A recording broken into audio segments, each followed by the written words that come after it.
Hi, so Mrs. Dion with the second video for topic 6.7, which is mutations. So here we're going to look at other ways that DNA can be altered. Changes in chromosome number often result in new phenotypes. So change in chromosome number is still an example of a mutation because you are changing the DNA of an organism.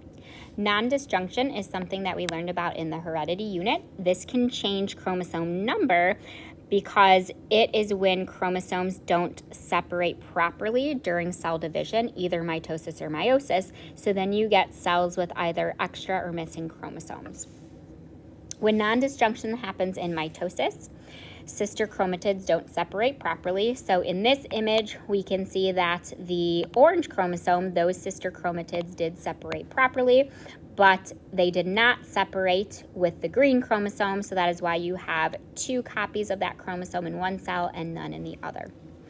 During meiosis, non-disjunction can either happen during meiosis 1, where the homologous chromosomes don't separate properly. If that is the case, half of your gametes will have an extra chromosome, half will have a missing. Or non-disjunction can happen during the second round of division of meiosis where sister chromatids don't separate properly. If that's happening in just one of the cells of meiosis 2, you will have one cell with an extra chromosome, one missing, and then the other 2 gametes will have a normal amount of chromosomes. When non-disjunction happens during meiosis, gametes will be made with either an extra or a missing chromosome. All cells then of the resulting embryo will have that extra or missing chromosome. This is different if non-disjunction happens in mitosis. It is only going to be the descendants of the abnormal cells that are going to have the abnormal amount of chromosomes. But since meiosis produces gametes, which will then fuse together to form a single cell, where the zygote is the first cell of the embryo, and then this zygote will give rise to all cells in the embryo. That is why all of those cells will have the abnormality. If we are using the term trisomy means having 3 copies of a particular chromosome instead of just the 2. Monosomy is having 1 copy of a particular chromosome. An example of a trisomy is Down syndrome. It can also be called trisomy 21 because there are 3 copies of chromosome 21 that happened as a result of non-disjunction, and particularly chromosome 21 not separating properly. This is what we call karyotype notation, where you write the total amount of chromosomes. If someone has Down syndrome, instead of the regular 46 amount of chromosomes, they have that extra, so they have 47. Then you write the sex chromosomes, and then you designate, well, where is the abnormality? So where is this extra chromosome coming from? And with Down syndrome, it is coming from chromosome 21. The only known case of monosomy in humans is Turner syndrome, where it is specifically monosomy X, where there is a missing sex chromosome in all of the cells. Every human needs 1 X chromosome, so this cannot happen with the Y chromosome. Their karyotype notation would look something like this. 45 is their total amount of chromosomes because they are short 1. And then you would write XO, where the O is showing an absence of a second sex chromosome. We don't need the third part because we obviously know where the missing chromosome is coming from. It's from the sex chromosomes. So this can happen if particularly the sex chromosomes do not separate properly during meiosis. So if we have a male and the X and Y chromosomes don't separate, then you're going to have a sperm cell with no sex chromosomes. Same thing with females. If the X chromosomes don't separate properly, then you're going to have an egg cell with no sex chromosomes. All of the other autosomes will be there normally if non-disjunction did not happen in any of those chromosomes. Another example of how chromosome number can be changed is with polyploidy. So we know the words diploid, 2 sets of chromosomes, haploid, 1 set of chromosome, poly means many. So this means having multiple sets of homologous chromosomes, which really means more than 2 with your diploid. So let's see how this can happen. If my parent species has a 2N or diploid number of 6, we can see that there are 6 chromosomes in 3 homologous pairs.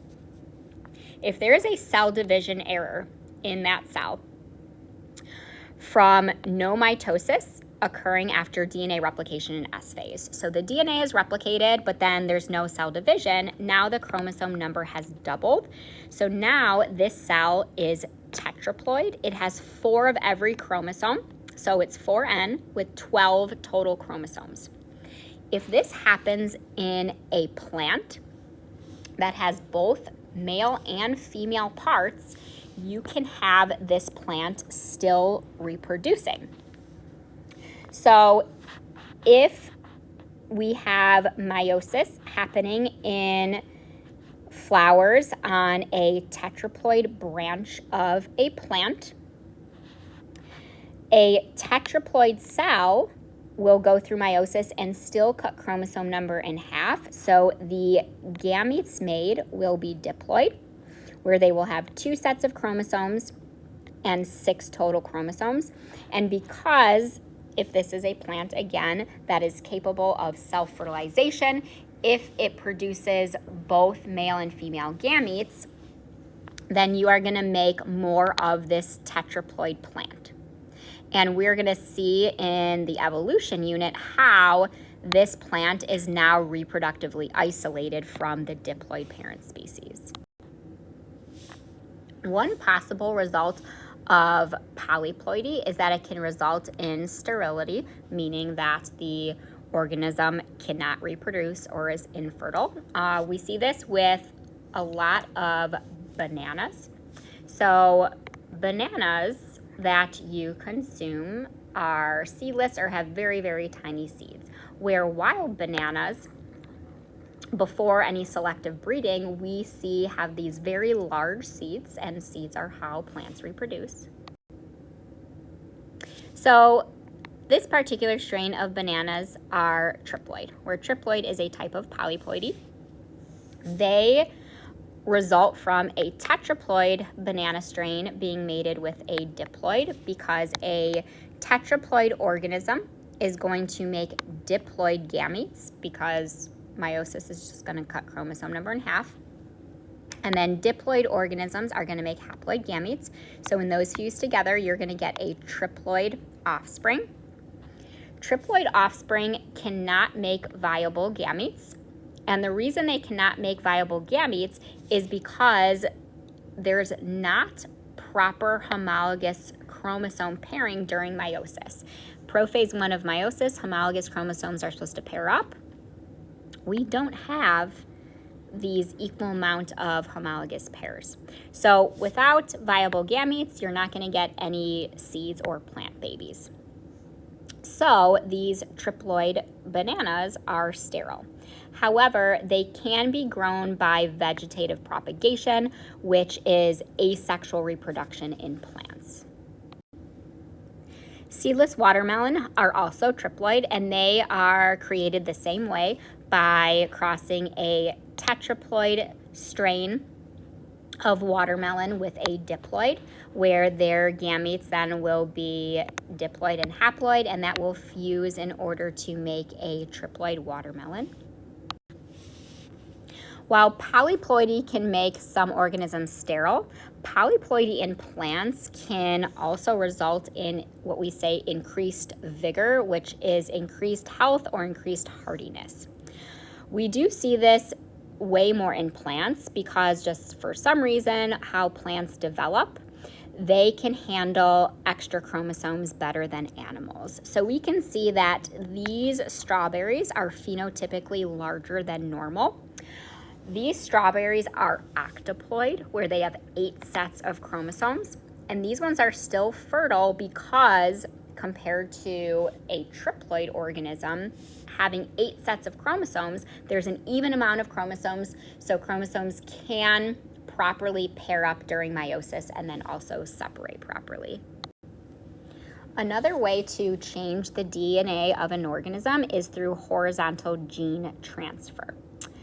So we are used to learning about vertical gene transfer. Vertical gene transfer is when genes are passed from parent to offspring, either during sexual or asexual reproduction.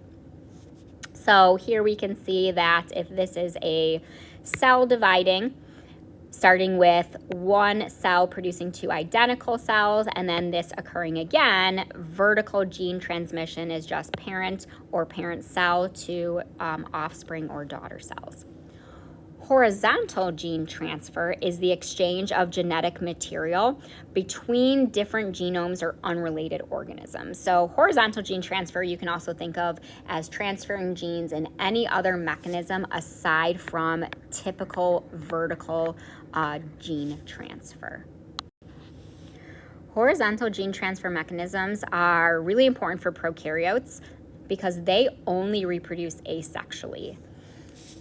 They do this through binary fission, where their single chromosome is duplicated, and then the duplicated chromosome is moved to different ends of the cell, and then the cell divides in two. Within this process, the only way we can get any type of genetic variation is if there is a mutation during chromosome duplication. So by having these horizontal gene transfer mechanisms that I'm going to go through, they can have more genetic variation that they will not get by just going through asexual reproduction. So one type of horizontal gene transfer is transformation. Transformation refers to the uptake of naked DNA into a cell. Naked DNA means that this DNA is really just in the environment. It's not protected by proteins, other molecules, or it's not inside of a cell. Transformation mostly occurs in prokaryotes. Transduction is another type of horizontal gene transfer mechanism, and this is when we have foreign DNA being introduced into a cell by a virus. This is a phage virus, which is a virus that only affects bacteria. And now when this new viral DNA is in the host cell, it is going to integrate into the host cell's DNA or genome. This can occur in both prokaryotes and eukaryotes. Another type of horizontal gene transfer mechanism is conjugation. This is when DNA is transferred directly from one cell to another. For this to happen, there is an external cell extension that connects the cells together and then initiates the formation of this mating bridge. One example of these external extensions are known as sex pili. Conjugation primarily occurs in prokaryotes. When prokaryotes acquire new DNA by any of these mechanisms, that new DNA can exist by itself as plasmids, which we've learned that plasmids are small circular pieces of DNA that are outside the bacteria's chromosome, or it can cross over with bacterial chromosomes. So here we see this is donated DNA. Here is the bacteria's original DNA or chromosome. So now we can have it being crossed over where the bacterial chromosome now has a piece of the new DNA. Some of the DNA now that wasn't crossed over and incorporated into the bacteria's chromosome, so these ends right here, a lot of times that will just be degraded or broken down. The last type of horizontal gene transfer mechanism is transposition. Transposition is the movement of DNA segments within and between different DNA molecules or chromosomes. The DNA segments that do move around are known as transposons or transposable elements. They can also be referred to as jumping genes because they move around within the DNA. And these can occur in both prokaryotes and eukaryotes. If we actually look at the possible types of transposition. These are the same things that we learned about with chromosomal mutations. So they're actually the same thing, where an inversion is when you have a broken chromosome part joins the chromosome again, but in the reverse orientation. Translocation is when non-homologous chromosomes exchange segments. So maybe this is part of chromosome number 1 and chromosome number 18. Part of those chromosomes break off and then they switch segments. Deletion is when part of a chromosome fragment breaks off, but then instead of being attached somewhere else, it is just broken down. And then duplication is part of a chromosome segment doubling. With transposition, if we do have DNA segments moving from one location to another, there's two methods of this transposition. One is the cut and paste mechanism, where if the transposon or part of the DNA that's going to move is originally here, it is actually removed and then put into another site, so here. If this does happen within a gene, then you are interrupting that gene and mutating it. Or there is the copy and paste mechanism where the part of the DNA that's moving around, it is not removed from the original segment, instead it is copied and then moved to that new target site. I created this concept map just so we understand kind of the two umbrellas of mutations, where in the last video we learned about gene mutations, which are changes within a gene. With that, we're talking about either a point or frameshift mutation. The two types of frameshift mutations are insertions or deletions. And then a point mutation, where one base is substituted for another, there's the silent, the missense, and the nonsense. How this is different from larger scale chromosomal mutations that we learned about in the heredity unit or transpositions that I just reviewed. These are different because they involve much more of the DNA, so way more nucleotides and often multiple genes. And that's the deletion, duplication, inversion, and translocation that was shown on the previous slide. Even though viruses are not considered living because they cannot reproduce on their own, they still can go through genetic changes or mutations. One unique way they can do this is when related viruses can combine genetic information. So this is going to happen when more than one virus infects the same host cell. The viral genomes now, once inside the host cell, can combine, especially once they're integrated into the host genome. And then new viruses that emerge can have new viral combinations with the genetic material from both. So here we see this happening in retroviruses, where if we have two retroviruses that do contain RNA as their genetic material, once that RNA is in the host cell, retroviruses then perform reverse transcription, where they rewrite their RNA into DNA, and now that DNA becomes embedded into the host genome or the host DNA. When that viral DNA then is transcribed into viral RNA, we see that we can actually have some of the RNA combined from the two different viruses and be packaged within the same virus. And this viral recombination can happen without the viral RNA or DNA becoming integrated in the host cell's DNA. So here we can see if this is an RNA virus that is injecting its RNA into the host cell. Same thing that's happening here, two RNA viruses injecting their RNA into the host cell. Sometimes we can have something where we have template switching, where we end up getting some pieces of RNA, and within that piece, there are parts of both viruses.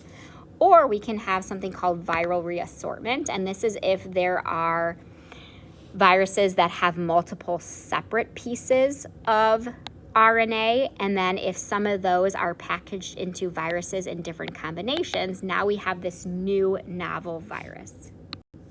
So ending this video with a practice question. So you are going to use the description of the experiment and this model in order to answer the question.